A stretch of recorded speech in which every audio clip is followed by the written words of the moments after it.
মজাদার বা মিষ্টি খাবার নয়, আজ আমি তেতো খাবার নিয়ে হাজির হয়েছি বন্ধুরা, তাও আবার পাকা করলা। কাঁচা করলা সাধারণত আমরা ঘরে ঘরে সবাই খেয়ে থাকি, কিন্তু এই পাকা করলাটা দেখা যায় আমরা খাই না। বাজার থেকে নিয়ে আসা তো দূরের কথা, বাড়িতে এনেও যদি পেকে যায় তো সেগুলো আমরা ফেলে দিয়ে থাকি। তো আর ফেলে না দিয়ে এভাবে একবার খেয়ে দেখুন, অনেক ভালো লাগবে। আমি এখানে কুচি করে করলাগুলো কেটে নিয়েছি পেঁয়াজ, থেতো করে রসুন এবং মরিচ।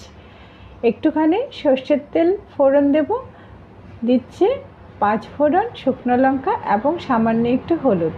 আপনার ফোড়নটা যদি না দিতে চান কোনো সমস্যা নেই, এমনিতেই লবণ হলুদ দিয়ে একটুখানি লঙ্কা দিয়ে সুন্দর মতো করে ভেজে নেবেন।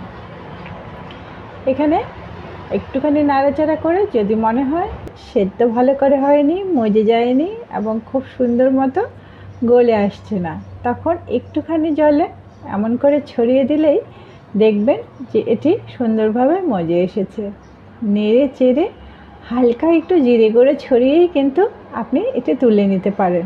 এত ঝটপট আর এত মজাদার হয়, এটা করলা প্রেমিকরা ছাড়া এর মজা কেউ বুঝবে না।